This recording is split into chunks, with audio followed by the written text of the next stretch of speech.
Hi friends, चला बनवूया आपण वेगवेगळ्या प्रकारच्या कोशिंबीर। सर्वात अगोदर मी बारीक चिरलेली पत्तागोबी घेतलेली आहे, छान स्वच्छ धुवून बारीक चिरून घेतलेली आहे। आता त्यामध्ये बारीक चिरलेला कांदा टाकलेला आहे, थोडीशी हिरवी मिरची टाकलेली आहे, आपल्या चवीनुसार टाकायची आहे। थोडंसं चवीनुसार मीठ टाकलेलं आहे, थोडंसं तिखट टाकलेलं आहे, कोथिंबीर म्हणजे सांबार टाकलेला आहे आणि दही टाकलेलं आहे। दही हे ऑप्शनल आहे, ह्या जागेवर तुम्ही निंबू पण पिळू शकता। आणि छान मिक्स करायचं आहे आणि याला तेल गरम करून जिरं, मोहरी आणि कढीपत्त्याचा तडका मारलेला आहे। तडका न मारताही ही चटणी खूप छान लागते, पण तडका मारला की आणखी त्याचा स्वाद वाढतो।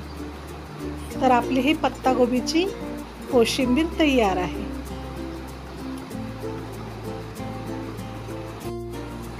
तुम्ही नक्की एकदा ट्राय करून बघा, खूप मस्त लागते। तर आता आणखी एक आपण चटणी बनवून घेणार आहोत, कोशिंबीर बनवून घेणार आहोत। बारीक किसणीने काकडी छान किसून घेतलेली आहे, साल काढून घेतली होती काकडीची आणि थोडीशी हिरवी मिरची टाकलेली आहे, बारीक चिरलेला कांदा टाकायचा आहे, थोडंसं तिखट टाकत आहे, चवीनुसार मीठ टाकायचं आहे। सर्व साहित्य छान मिक्स करून घ्यायचं आहे। काकडी हिरव्या रंगाची होती तर त्याची साल काढून घेतलेली आहे मी, जर तुम्हाला आवडत असेल तर तुम्ही ठेवू शकता। अर्धा निंबू पिळून राहिलेली आहे आणि थोडेसे भाजलेले शेंगदाण्याचा कूट आहे, तो टाकून तयार केलेला आहे आपण हे। तर आता आपली ही चटणी तयार आहे, याला एक तडका मारून देऊ बढियापैकी। थोडंसं तेल गरम केलं, जिरं, मोहरी आणि कढीपत्ता टाकलेला आहे आणि छान आता मिक्स करून घ्यायचं आहे। तडका मारून छान मिक्स करून घ्यायचं आहे, खूप मस्त वाटते ही, तोंडी लावायला खूप छान आहे चटणी ही। बारीक चिरलेली कोथिंबीर टाकलेली आहे आणि छान मिक्स करून टाकलेलं आहे। तर तयार आहे आपली ही खमंग काकडी। हा एक प्रकार झाला, आणखी एक प्रकार आपण बघू।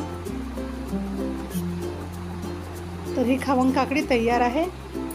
तर आता किसलेला गाजर घेतलेला आहे, बारीक किसणी छान किसून घेतला होता आणि त्यात बारीक चिरलेली हिरवी मिरची टाकलेली आहे, थोडासा कांदा टाकलेला आहे, थोडीशी बारीक चिरलेली कोथिंबीर टाकलेली आहे आणि थोडंसं आता आपण याच्यामध्ये चवीनुसार मीठ टाकायचं आहे आणि दही टाकायचं आहे।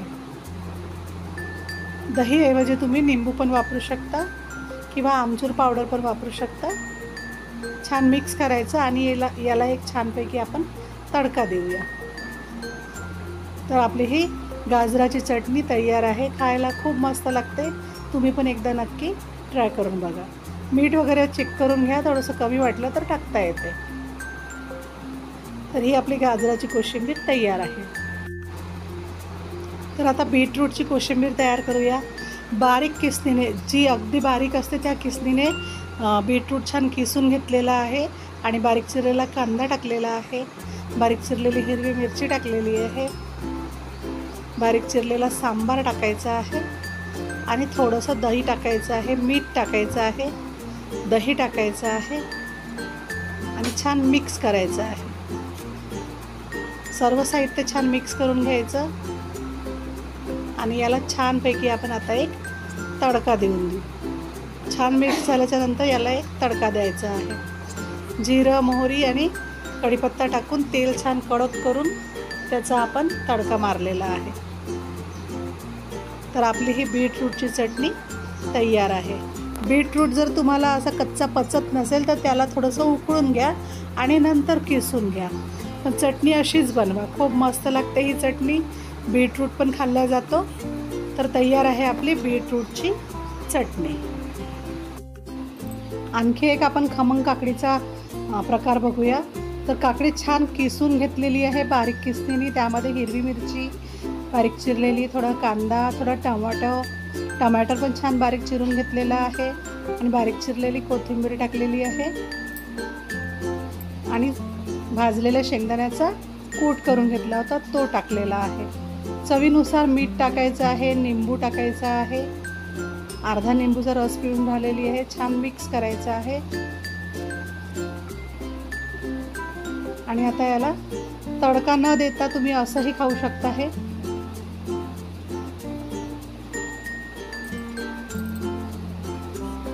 तडका मारून राहिलेली आहे मी, छानपैकी तडका मारलेला आहे आणि आता ही चटणी आपली तयार आहे। ही आपली खमंग काकडी तयार आहे, खूप मस्त लागते, नक्की ट्राय करा। थोडंसं क्रंचसाठी मी शेंगदाणे टाकलेले आहे, ते ऑप्शनल आहे। तयार आहे आपली खमंग काकडी। तर आता आणखी एक आपण काकडीची चटणी बघणार आहोत। बारीक किसलेली काकडी घेतलेली आहे, त्यामध्ये हिरवी मिरची टाकलेली आहे, बारीक चिरून घ्यायचं आहे सगळं, बारीक चिरलेला कांदा टाकलेला आहे आणि चवीनुसार मीठ टाकायचं आहे, कोथिंबीर टाकलेली आहे, चवीनुसार मीठ टाकायचं आहे आणि थोडं दही टाकून छान मिक्स करून घ्यायचं आहे। खूप मस्त लागते ही चटणी, खूपच अप्रतिम लागते, तुम्ही एकदा नक्की ट्राय करा। आता याला छान मिक्स केलेलं आहे आणि आता याचा आपण तडका तयार करून घेऊ। तेल गरम केलेलं आहे, जिरं मोहरी आणि कढीपत्ता टाकायचा आहे आणि तो गरम गरम तडका आपण चटणीमध्ये टाकून द्यायचा आहे। तर खायला खूप मस्त लागते ही चटणी, तुम्ही नक्की एकदा ट्राय करा। आणि व्हिडिओ माझा असेच नवनवीन व्हिडिओ बघण्यासाठी प्लीज माझ्या चॅनलला लाईक करा, सबस्क्राईब करा आणि शेअर करा। आता ही आपली काकडीची कोशिंबीर तयार आहे। थँक्यू।